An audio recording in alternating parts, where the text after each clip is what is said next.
Let's assemble little Knock here. So the first thing we need to do is attach the beard, but to attach the beard we need to make sure that the hat is going to overlap it. So we're going to place the hat on as a marker for ourselves. When you are placing your hat, I've suggested that it be about 6 centimeters down to the point here. The other thing to look for is that when you've got it, you haven't pulled it so far down that the stitches here start to distort and stretch too wide open. The other thing to think about is when it flips over in front of Knock, we're going to have most of the hat covering, sort of reaching to the bottom of the body. So if you do too far up, you will get a look more like that, and it will also be very distorted. So that's just something to think about in terms of placement. Our next thing is to find our beard and then cover the hat. What we want is these two top corners here, the far corners, to be underneath the ribbing. So what I like to do now is use a spare needle and just attach the beard like that. And now we can remove the hat and sew along this top edge. If you are making this as a toy, remember that every appendage is going to be a high torsion carrying point for a little one. And so make sure that the corners are always attached especially well, because that will receive a lot of the strain. So make sure that you go into the corner several times, going under the body, into the beard, and giving it a nice good securement there at that point. Then you can go up and down just along the edge. This will all be covered by the hat, so we don't need to worry too much about tidiness and making our stitching invisible, which is a wonderful thing if that is something that concerns you or you don't feel like is one of your special skills. We can just get this on. And if you are making a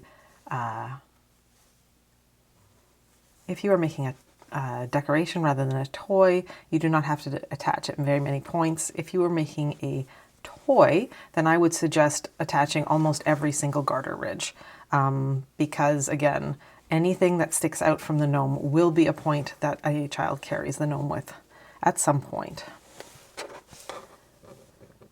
So into the body, through a corner. If you're making a toy, do it multiple times. If you're doing a decoration, you can just be done.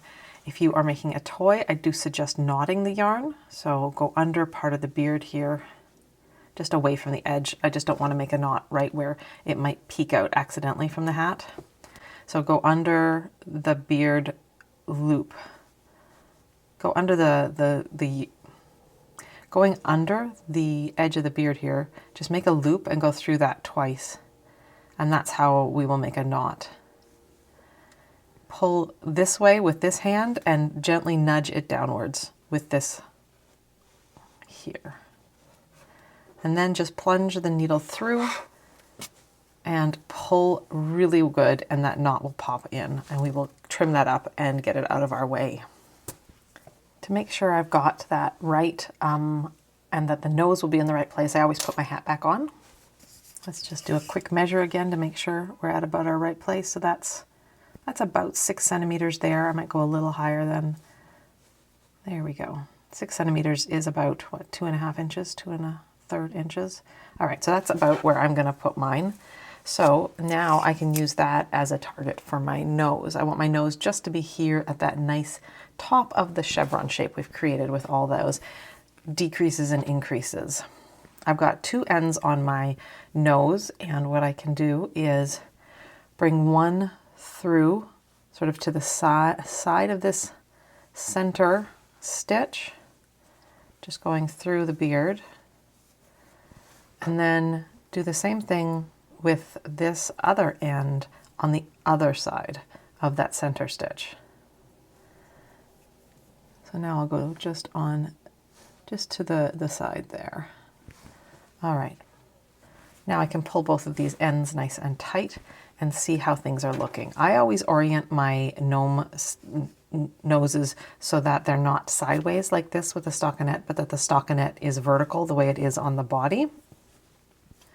and that is nestling right where I want it to. So at this point, you can remove the hat to work if you'd like, or you can just keep working with it on. Oh, and I should say, before I do this, I can tie these in a nice knot. So first things first, we'll just tie these in a double knot,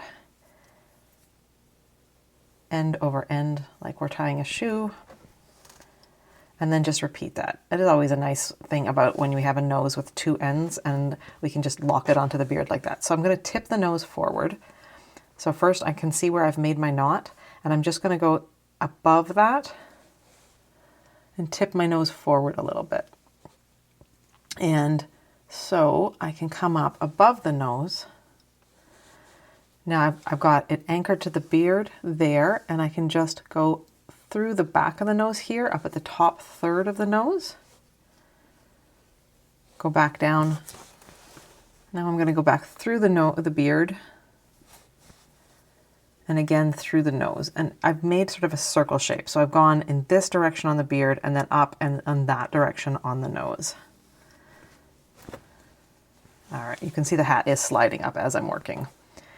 If you want to, and also I'll take it off so that we can get a better look here. All right, so now what I'm going to do is I'm going to go back down through to the other side, and I'm going to keep working with this end. I could switch ends if I wanted. So rolling the nose upwards a little bit, I'm just going to do the same sort of thing. So I'm going to come up through the beard. I'm going to go in this direction on the nose, and so now I'm going to go in this direction on the beard, and that just makes a nice little circle shape. I can do that another couple times. If you're giving this to a child, I would want to do this a couple more times and make sure I've got it the way I want. If your nose is tending to go side to side and not staying nice and vertical, you can also sort of tip it and go and do something very similar, where you go through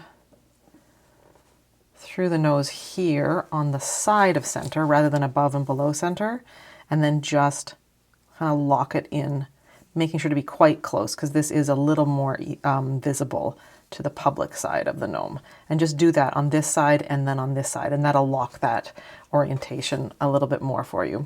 Then you can just bring this back through.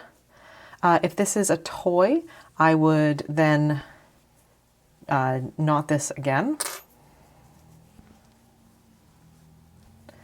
And just remember, before you make any knots and before you cut your yarn, you always want to double check that you like the position and placement. Placement is personality, and so you want to be sure that you like it before you kind of lock it in. So what you can do here is either push the ends through the body, which, I mean, if it's a decoration, that's a better choice. If it's a toy, I would go up and through the nose to bury these ends, just because as soon as the beard lifts, it's going to be pulling on those. There's a gap between this beard and the body, so you could, the ends could kind of come out a little bit. So just go up and through the nose. Make sure you've got both of those through, and then if you put tension on it and pull it taut, and snip right up close to the fabric of the nose, obviously not cutting the fabric, when you release, that tension you've put on it will pull them back inside the stuffing of the nose, and they will just stay there forever and ever. When we are placing the legs, we're going to put them so that the front of the foot is towards the face of the gnome, almost like the gnome could kick themselves, just so that it ends up looking right when it dangles down. So whether you place them like this and they're parallel, or like this and they're sort of V-shaped, will really affect how those legs hang. And so you may want to play around with that, maybe use a spare needle and just experiment with how that would actually sit once you've done that. Most of the knocks I've done until now, I have done the parallel method. I may just try experimenting with the V-shaped method, but we'll have to see. Maybe that's the next knock. So let's show you the way I've written it in the pattern. So I'm going to do it with the two legs parallel here. I'm going to go a couple of stitches out from this center decrease section. I've got my yarn is going to come from the center of the tube, because we recentered our beginning of round when we were doing the sock heel. So I'm going to go a little bit out from that center there. I'm going to pull the yarn around, go through the body stitches, and then go through both layers of the leg. And then I'm going to come back around, and that's where the whip stitch comes around, is because we go through and then we whip back around. We're not going like the sort of the zigzag cartoony way. If you think of like a Looney Tunes character or something sewing, they would be going up and then back and then up and back. And that's not what we're doing. We're going up and coming back around with whip stitch.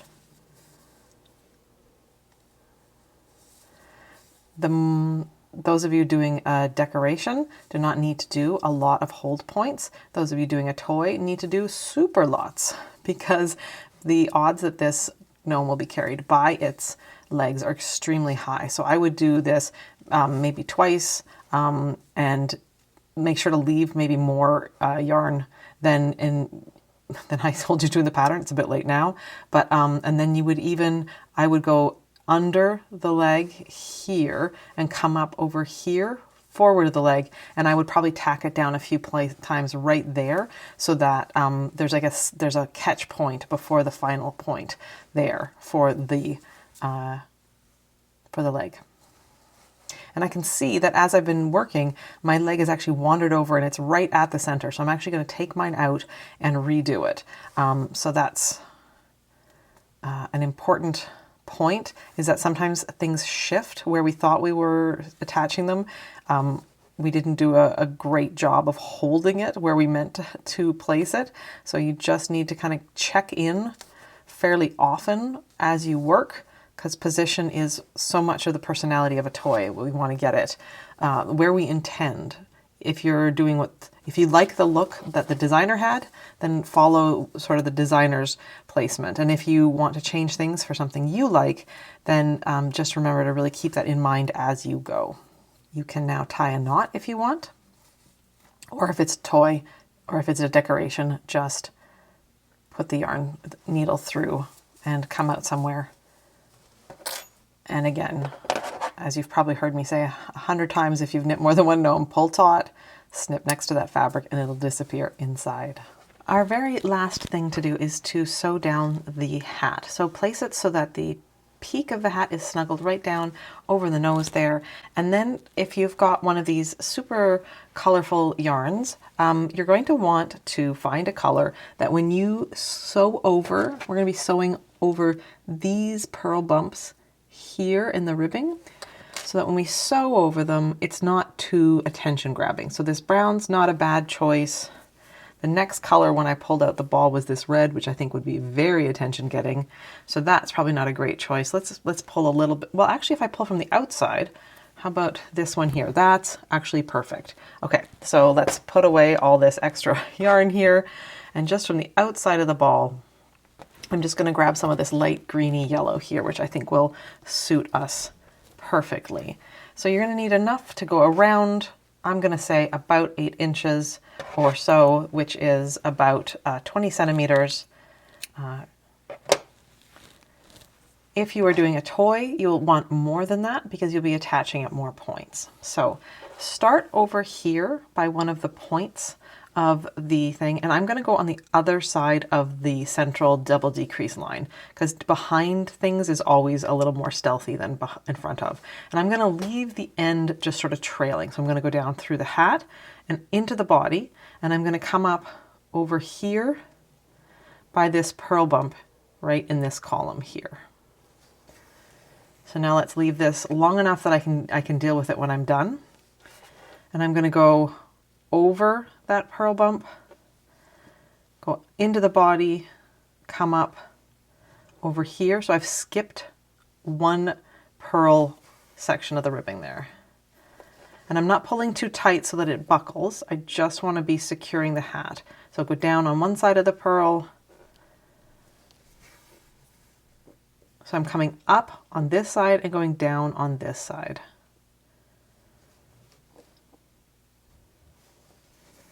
And as I'm going, I'm looking back and I'm double checking that everything looks about right, that the tension isn't weird and puckering or anything like that. So now I'm going to go down here.